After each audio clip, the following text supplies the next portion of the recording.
Alright, part 2. We left off, we were talking about how we got up to ICU, and reality was brought to our attention. yeah, the reality sets in, how serious our son is, and if you're somehow watching this video, you need to go back and watch part 1 so you know what we're talking about. So, but anyways, for those, for everyone else, basically that night, you know, he got worse. His body just started shutting down pretty much. His kidneys weren't functioning. By this point, he was so swollen you couldn't even recognize who he was, because he's a little bitty squirt pretty much, and he's a little bitty kid, you know. He's skinny, and he was so swollen, like we couldn't even tell who he was anymore. It was getting rough, it was getting bad, and still no answers. Yeah, still no answers. They don't know what's wrong with him. They've taken blood, they've run test after test after test. You know, we know he's in septic shock, but we don't know what's caused this, what could have happened. And nothing. What the outcome's going to be, nothing. We know nothing other than you're pretty much watching your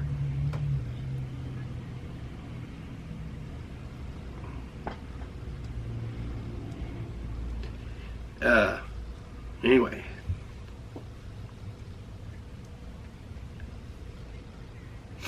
You can tell we don't like talking about this for a reason, because it brings it back up. I mean, when you see the testimony behind all of it, it's awesome, but when you go back and relive it, it's kind of hard. So it's good to talk about it, though. It's just hard telling this part, but you're basically all night, you know, watching your kid get worse and worse and worse. And so anyways, going forward, the very next day, of course, we're notifying family, you know, how serious it is. So family starts pouring in. We let everybody know what was going on. More and more tests were run, and still no answers. He continued to get worse. They switched our rooms for some reason. I don't even remember why, but they put us in another room in the ICU. We got another round of another ICU doctor that next morning. He told us he still doesn't know what's causing it, you know, but he tells us that they think we're going to put him on a ventilator now. And so we're like, what does that mean, you know? And he said basically, you know, his body's so sick that we want to shut him down to give him every chance he can to fight off this infection, you know. And so they wanted to put him on put a tube down his throat and put him on a breathing machine, so something to breathe for him. So that gets, you know, that's even worse, you know, because now they're putting your kid to sleep. He's on dialysis too, because his kidneys have shut down. They put him on dialysis because his kidneys weren't functioning. The new ICU doctor told me that he wanted to put him on another thing called plasmapheresis, which is like a dialysis machine but for your blood. So think of like an oil change, you know. It pulls all this blood out of your body, puts it into a machine, cleans it, filters it, then puts it back into your body.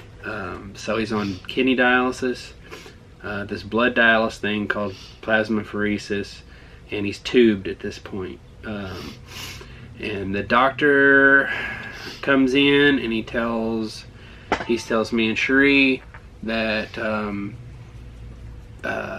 basically that we're running out of options. He said that we're doing everything we can. There's those words again. Those words I'll never forget. We're doing everything we can, but at that point when he told me that I don't even remember what he all said, to be honest with you. He said something about there was some other procedure that they could do, but it was extremely risky and he didn't want it to get to that point. But he did tell me that whatever that next step was, if we got that to that point, he said is the last resort. He said that's the last thing we can do for him.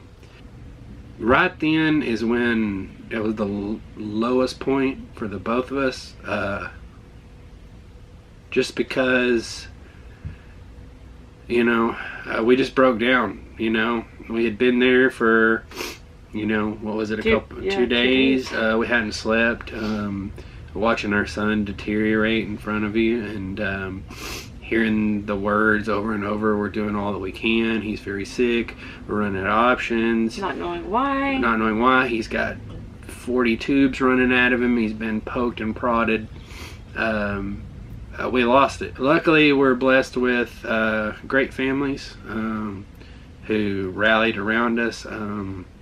People from our current church, our previous church, pretty much every church we've ever been to, just showed up, which was an amazing blessing. The people that stepped up for us, people we hadn't seen in a while and even talked to in a while, they came. They were praying for us. They were doing everything they could for us, bringing us food, helping us out, taking care of things for us. Watching Haley. We were still not moved all the way fully up here. My family was moving stuff. Cherie's family was still moving stuff for us. You know, and all of that was great and wonderful. And it did help us. But we were still broken down, you know, and we were extremely worried. That night we began to pray about that, and we came together and we said, look, you know, we can't afford for us to both be falling apart. You know, we got a kid that's laying here that's fighting for his life. The least we can do is pray together, you know, and be there for one another and for him. You know, we can't be falling apart and being so emotional and everything that we can't be here for him. We need to be here for him right now, and we did that. We came together, we prayed together. We started doing that all the time, every chance we got. That same night that Jackson got intubated, I remember praying like, you know, why him, God? You know, he's 6, and you know, he hasn't had many years to live, and you know, you start asking all these questions.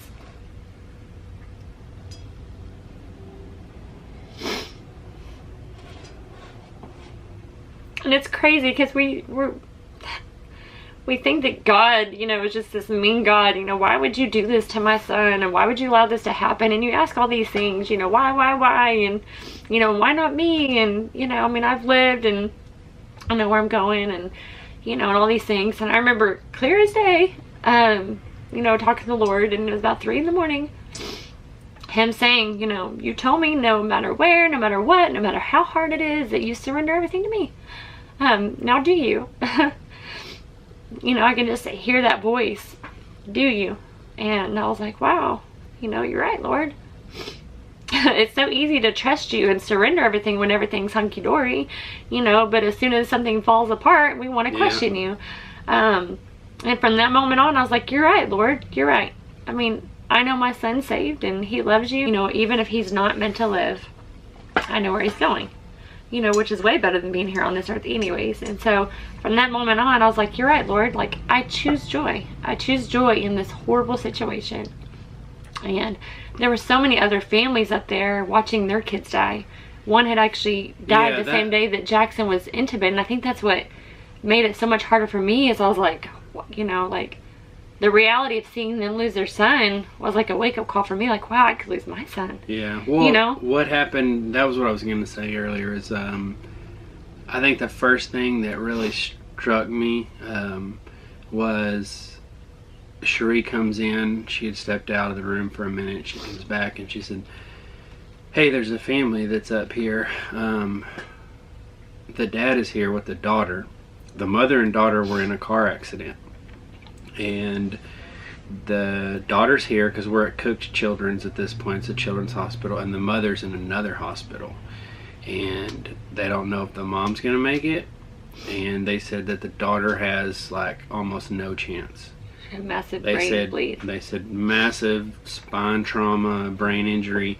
They said for sure she'll never walk and function, and probably not going to make it. They gave her pretty much zero chance. And I remember thinking, like, I felt guilty because I was so angry and I was so mad that my son was, you know, intubated and on all these machines and was, you know, so close to death. And at least he had somewhat of a chance. They gave him somewhat of a chance. We were running out of options, but you know, there was still a chance there. And here this guy was with his daughter, who basically had no chance, and his wife is in another hospital in critical condition as well. And so the old saying, someone always has it worse than you, or you know, it really is true, and that hit home with me. And I remember, you know, kind of breaking down because I felt so guilty, even though I was so like torn up for my son. At the same time, my heart was broken for this guy, because I was like, you know, here I am, my wife is with me, at least I have someone here, you know, to help me through this and to be here for me and my son. And this guy didn't have none of that. He had nobody there. He was by himself. He's a dad with his daughter dying on the table in front of him, and a wife who's probably dying in another hospital. Mm-hmm. And then that same day, another family had lost their son who was on life support. So yes, we're seeing death all around us. Death everywhere, pretty much. And I got with her, and we just said we need to pray for everyone else here. You know, we're being so selfish. We're praying for our son, but there's 1,000 people praying for our kid right now. And there was. Our churches all over the place, they were spreading the word. It was worldwide. That was growing. There were people contacting us that we never even knew. And there was just massive amounts of prayers flowing in for our kid. And I said, you know, we need to pray for these other people. And Cherie said the same thing. And so we did. We started praying for this little girl. Yeah, we found him in the break room and pulled the dad aside and wanted to talk to him and see if he needed anything.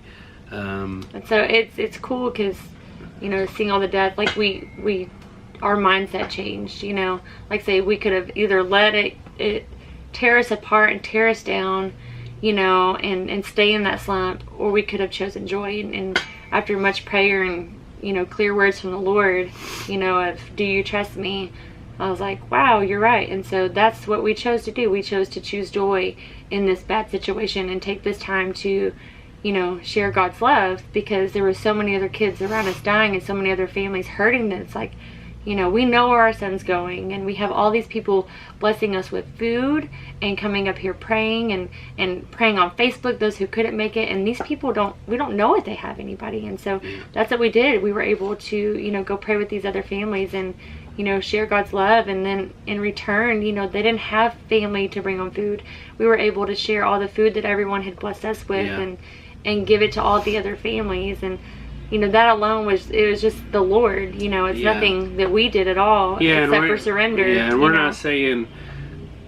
not trying to say, ooh, look at us, in a time of crisis we still were trying to pray for others. It's not like that. But that's because of the Lord. What happened was that there was such an abundance of prayers and love and gifts for us that we were able to pass that on to some other people around us, and through that it brought us a little bit of peace, and I don't know, it's like it was just, it humbled us. Yeah, it was very humbling. It humbled us big time, and it brought us together, and I think that that was the turning point for us and for Jackson.